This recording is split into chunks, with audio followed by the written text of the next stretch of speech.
Bienvenue à tous sur le récap les gars, on est ensemble, j'espère que vous allez bien. Je voulais laisser passer un peu le week-end.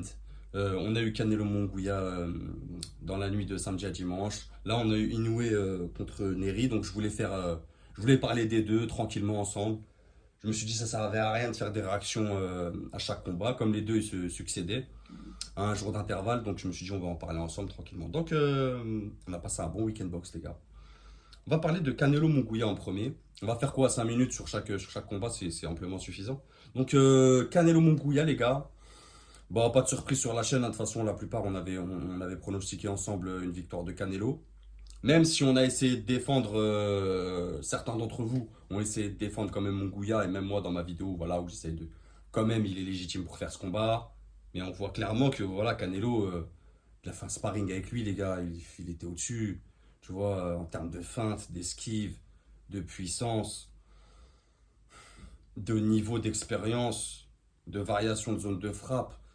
Mis à part les deux, trois premiers rounds où voilà, Monguia. Par contre, Monguia, j'ai trouvé bien relâché. M'a surpris. Je pensais pas qu'il serait autant relâché. Du coup, il a fait un beau combat quand même.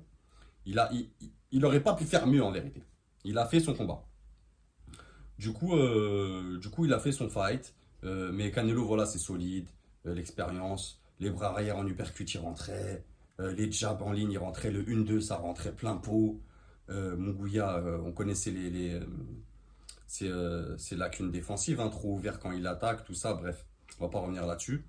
Mais en tout cas, c'était un beau fight. Quand je l'ai regardé en live, les gars, j'ai noté 117-110 pour Canelo. En le re-regardant, j'ai 116-111. Vous me direz en commentaire, les gars. En tout cas, j'ai 116-111 en faveur de Canelo. De toute façon, ça a été décision unanime, hein. Il y a un juge, je crois, qui donne 117-110, un autre 116-111 et un autre 115-112, un truc comme ça. Donc, ça a été il n'y a pas de discussion à avoir sur le fight en vrai, sur le général du fight. On a très bien vu que Canelo était largement au-dessus. Moi, comme je vous dis, quand je dis il fait un sparring, c'est pas pour manquer de respect à Monguia, c'est juste qu'il y a des levels en boxe, comme je me tue à le dire avant mes vidéos d'analyse des pronos. Et là, c'était clairement le cas. Tu vois, on revient sur les deux trois premiers rounds où voilà, Moukouya, il est relâché, c'est très bien, il fait un très bon début de fight, il rentre bien dans son début de fight. Et une fois que les deux trois premiers rounds y sont passés, une fois qu'il cueille avec l'uppercut, qu'il laisse passer un peu l'orage Canelo, parce que voilà, l'expérience, il laisse passer un peu l'orage. Après, derrière, c'est fini. Il casse la distance comme il veut. Les 1-2 en ligne, il rentre. On le voit à aucun moment en danger sur ce fight. Même les frappes. Il y a quelques frappes de Monguia qui passent, mais ça inquiète pas Canelo. Comme je dis, il a un coup, c'est Dragon Ball Z. Donc, et la puissance, on pourrait croire que le physique imposant de Monguia, grand, il sait pas. Sur ce fight, il y en a beaucoup qui voulaient le voir faire du in and out à la bivol. Mais les gars, comme moi je vous ai dit, on peut pas changer son style. Là, il a plus de 40 combats. Ça va être difficile pour un boxeur de changer du tout au tout en un combat. Munguia, c'est pas quelqu'un qui a un in and out comme ça. C'est pas quelqu'un comme ça. C'est quelqu'un qui va se jeter. Et il l'a encore fait. Avec plus de prudence, parce qu'il sait qu'en face c'est Canelo. Je l'ai trouvé bien quand même. Ça va lui servir en plus. Ça va lui servir. Ce combat, il va lui servir beaucoup d'expérience. Tu vois, vraiment. Il y en a qui veulent peut-être le voir de monter de KT, mais moi je pense qu'il y a encore des choses à faire dans cette KT, et je pense que ce combat il va le faire grandir. Là, il a affronté un gros nom, un big name comme on dit. Donc il a eu la chance d'aller prendre les 4 ceintures. Il a loupé sa chance, mais c'est pas grave. Il a que 27 ans. Il y a pas... C'est pas grave. Pour un boxeur de perte, c'est rien. C'est pas comme si c'est pas comme s'il avait perdu, il s'était fait prendre un KO au cinquième, tu vois, il s'était fait humilier. Excusez-moi les gars. Là, il a fait ce qu'il a pu, il a livré une belle bataille, mais Canelo était au-dessus les gars. Il a rigolé avec lui en vrai. Même quand il pique au quatrième, alors qu'il reste du temps. Tu vois, il veut même pas l'humilier, il est là, il tourne avec lui. Il a rigolé avec lui un peu. Après, peut-être, je me suis dit comme c'est un Mexicain. Peut-être qu'il voulait pas l'humilier à ce point-là, Canelo. Il s'est dit, vas-y, je vais faire des rounds avec lui tranquille, tu vois. Mais au final, aucune crainte. Donc voilà, vous me dites ce que vous en pensez en commentaire, les gars. Bon, maintenant, Naoya Inoue contre Neri. Bon, là, pas de surprise, hein, pareil, hein. La seule surprise, si, quand même. Premier round. Premier round, Naoya Inoue, les mains basses. Moi, je me dis, excès de confiance. Tu vois. On avait vu favori. Je vous rappelle, moi, sur la chaîne, on avait fait un vote. Il y avait 90% contre 10% en faveur de Naoya. J'avais pronostiqué avant le sixième ou avant le septième. Donc sur ça, on ne s'est pas trompé, les gars. Force à nous. Mais je l'ai trouvé une entame de fight pour une défense des quatre ceintures de la part de Naoya, un peu en excès de confiance. Un peu trop relâché à mon goût. Les mains un peu trop basses.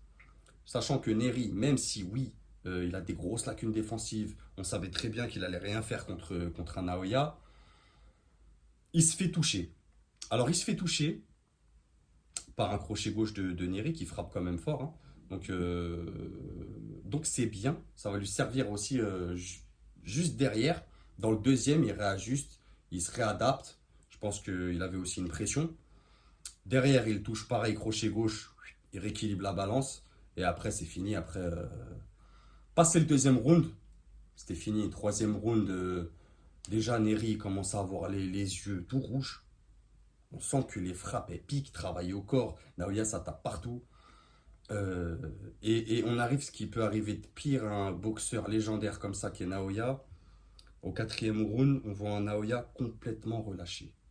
Et un Naoya complètement relâché, qui a la limite de l'arrogance, c'est très dangereux. C'est très, très dangereux. Quand on a un champion comme ça, autant relâché, c'est que...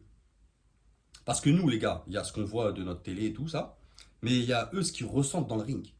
Ce que nous, on ne peut pas voir. Tu vois, le souffle court, sentir le souffle de l'adversaire, le regard, sentir les frappes. Tu sens quand les frappes elles sont moins puissantes ou quand le boxeur est hésitant. Tu vois, ça c'est un truc qui est propre au ring même.